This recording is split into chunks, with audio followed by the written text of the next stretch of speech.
Luggage ತಗೊಂಡು ಮನೆಗೆ ಬಂದ್ಬಿಡ್ತಿದ್ದೆ. ನೀನ್ ಈ ತರ ಮೂರ್ಖ ಕೆಲಸ ಮಾಡ್ತೀಯ ಅಂತಾನೆ ಇರೋ ಕೆಲಸ ಎಲ್ಲ ಬಿಟ್ಟು ಬಂದಿರೋದು. ಏನಪ್ಪ, ಏನ್ ಮಾತಾಡ್ತಿದ್ದೀರಾ? ನಾನ್ ಮಾಡೋದಿಲ್ಲ ನಿಮ್ಗೆ ಮೂರ್ಖತನ ಅನ್ಸುತ್ತಾ? ಯಾಕ್ ನನ್ನ ಎಮೋಷನ್ಸ್ಗೆ ಬೆಲೆನೆ ಕೊಡಲ್ಲ? ಒಂದು ಸುಂದರವಾದ ಮನೆ, ಬೇಕಾದಷ್ಟು ಲಕ್ಸುರಿ, ಕೈಗೆಟುಕುವಷ್ಟು ದೂರದಲ್ಲಿ ಪವರ್ ಸೆಂಟರ್, ಇದನ್ನೆಲ್ಲ ಇಟ್ಕೊಂಡು ಪ್ಯಾಕ್ ಮಾಡ್ಕೊಂಡು ಬಂದ್ಬಿಡ್ತಿದ್ದೆ ಅಂದ್ರೆ ನಿನ್ನಂತೊಳಗೆ ಫೂಲ್ ಅಲ್ದೆ ಇನ್ನೇನ್ ಅನ್ಬೇಕು? ಅಪ್ಪ, ನೋಡೋದಿಕ್ಕೆ ಮೇಲಿಂದ ಸುಂದರವಾಗಿ ಕಾಣೋ ಅಷ್ಟು ಈ ಮನೆ ವ್ಯಕ್ತಿಗಳ ಮನ್ಸು ಸುಂದರವಾಗಿಲ್ಲ. ಯಾವ ಲಕ್ಸುರಿ ಲೈಫ್ ಇದ್ರೆ ಏನ್ ಪ್ರಯೋಜನ? ನನಗೆ ಇಲ್ಲೆಲ್ಲರೂ ಹಿಂಸೆ ಕೊಡ್ತಿದ್ದಾರೆ, ಹ್ಯೂಮಿಲಿಯೇಟ್ ಮಾಡ್ತಿದ್ದಾರೆ, ಇರಿಟೇಟ್ ಮಾಡ್ತಿದ್ದಾರೆ.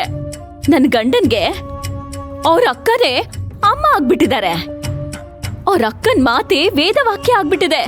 ನನ್ನ ಮಾತ್ ಮೇಲೆ ನಂಬಿಕೆನೇ ಇಲ್ಲ ಅವ್ರಿಗೆ. ಈ ಮನೆ ವ್ಯವಹಾರ ಎಲ್ಲ ಕಾತ್ಯಾಯನಿದು. ಇನ್ನು ಆಫೀಸ್ ವ್ಯವಹಾರ ಅವಳ ಗಂಡ ಪ್ರಬಲಂದು.